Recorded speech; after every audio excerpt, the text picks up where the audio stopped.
এই গরমে খাওয়ার রুচিতে অনেকটাই পরিবর্তন চলে আসে, আর এই সময়ে এমন একটা রেসিপি দরকার যেটাতে রুচির অনেক পরিবর্তন চলে আসবে। জি প্রিয় দর্শক, আসসালামু আলাইকুম। দি রসুই রেসিপিতে আরেকবার স্বাগতম আপনাদের। আজকে রসুই রেসিপিতে থাকছে ট্যাংরা মাছ রান্না। এই ট্যাংরা মাছের রেসিপিটা এমনভাবে করে দেখাবো, আমার বিশ্বাস রেসিপিটা আপনাদের পছন্দ হবেই। তাহলে চলুন আমরা রেসিপিটা দেখে নিচ্ছি। শুরুতেই আমরা একটু পেঁয়াজ কেটে নিব। ভাবতে পারেন পেঁয়াজ কাটা দেখানোর কি আছে। পেঁয়াজ কাটাটা এই জন্য দেখাচ্ছি, পেঁয়াজটাকে একদম চিকন করে কেটে নিতে হবে, আমি দেখাবো আপনাদের।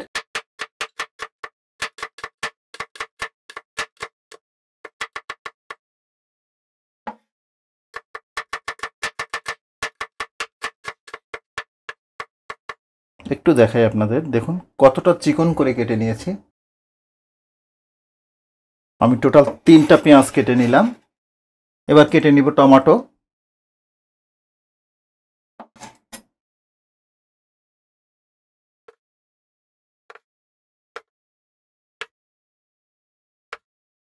তিনটা টমেটো কেটে নিলাম।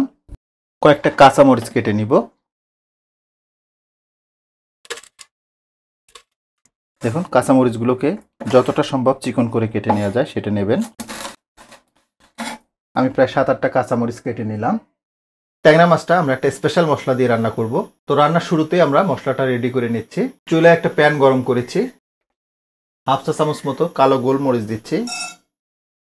1/2 চা চামচ মৌরি বা মিষ্টি জিরা দিচ্ছি। 1/2 চা চামচ জিরা, 1 চা চামচ ধনিয়া, এটা গুঁড়ো করলে 1/2 চা চামচ হবে, এবং একটা তেজপাতা ছিঁড়ে দিচ্ছি। মশলাগুলোকে হালকা করে একটু টেলে নিতে হবে, একদম কড়া করে ভাজা যাবে না। মশলাগুলোকে হালকা করে টেলে নিলাম, এগুলো হয়ে গেছে। চলে আসলাম মূল রান্নায়। একটা প্যানে 2 টেবিল চামচ মতো তেল দিয়ে দিচ্ছি। শুরুতেই যে পেঁয়াজটা কুচিয়ে নিলাম সেটা দিয়ে দিচ্ছি। পেঁয়াজটা নরম হয়ে আসা পর্যন্ত এগুলোকে একটু ভেজে নিব। দেখুন পেঁয়াজটা অনেকটাই নরম হয়ে আসছে। শুরুতেই যে টমেটো 3টা কেটে নিলাম সেটা দিয়ে দিচ্ছি। একটু লবণ দিয়ে দিব, 1 টেবিল চামচের একটু কম দিয়ে দিলাম। লবণটা দিলে টমেটোটা খুব দ্রুত সফট হয়ে যাবে। চুলার তাপটাকে মিডিয়াম এবং লোয়ের মাঝামাঝি রেখেছি। ঢাকনাটা লাগিয়ে দিব। মিডিয়াম লো হিটে টমেটোটাকে 3-4 মিনিট মতো কষিয়ে নিলাম। দেখুন টমেটোটা কিন্তু অনেক সফট হয়ে আসছে। 1/2 টেবিল চামচ শুকনো মরিচের গুঁড়া দিচ্ছি।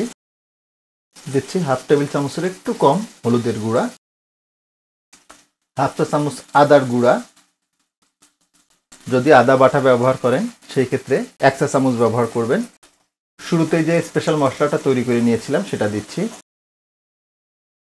সেই সাথে কাঁচামরিচগুলো দিচ্ছি। তবে কাঁচামরিচের ব্যাপারে একটু বলি, কাঁচামরিচটা যেমন ঝাল দেবে সেই সাথে কিন্তু চমৎকার একটা ফ্লেভারও দেবে। আর এই ঝালটা টোটালি অপশনাল, দ্যাট মিন্স ঝালটা আপনারা আপনাদের মতো করে কাস্টমাইজ করে নেবেন। শুকনো মশলাগুলো পুড়ে যেতে পারে, সামান্য একটু পানি দিয়ে দিব।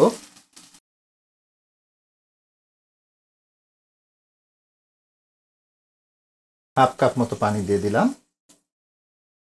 ঢাকনাটা লাগিয়ে দিব। সবগুলো উপকরণ খুব ভালোভাবে কষিয়ে নিতে হবে, আর চুলার জালটাকে এই পর্যায়ে মিডিয়ামে নিয়ে আসতে হবে। মিডিয়াম হিটে সবগুলো উপকরণ 4-5 মিনিট মতো আমি কষিয়ে নিলাম।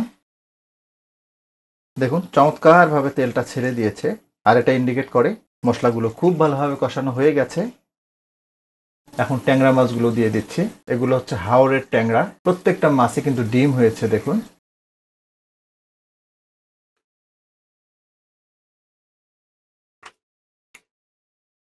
আমি যে সমস্ত উপকরণ ব্যবহার করলাম, এভাবে ট্যাংরা মাছ রান্না করবেন, অনেস্টলি বলছি ভিন্ন মাত্রার একটা স্বাদ পাবেন। ঢাকনাটা লাগিয়ে দিচ্ছি। চুলার জালটাকে মিডিয়ামেই রাখবো। মিডিয়াম হিটে ট্যাংরা মাছগুলোকে 4-5 মিনিট মতো আমি কষিয়ে নিলাম। একটু পানি দিয়ে দিব, জাস্ট 1 কাপ মতো পানি দিয়ে দিলাম।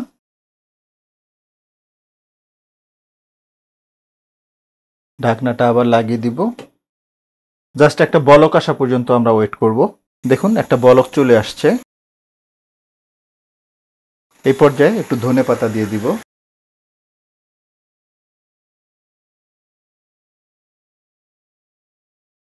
ঢাকনাটা লাগিয়ে দিব।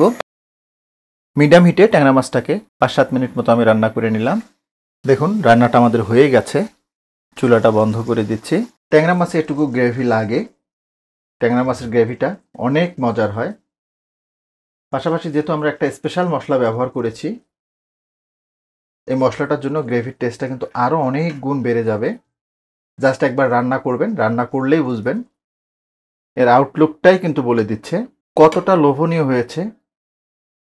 গ্রেভিটা দেখুন। এইবার দেখুন এর ফাইনাল লুকটা। যে কোনো রান্নার আউটলুকটাই কিন্তু বলে দেয় সেটা কতটা স্বাদের হবে।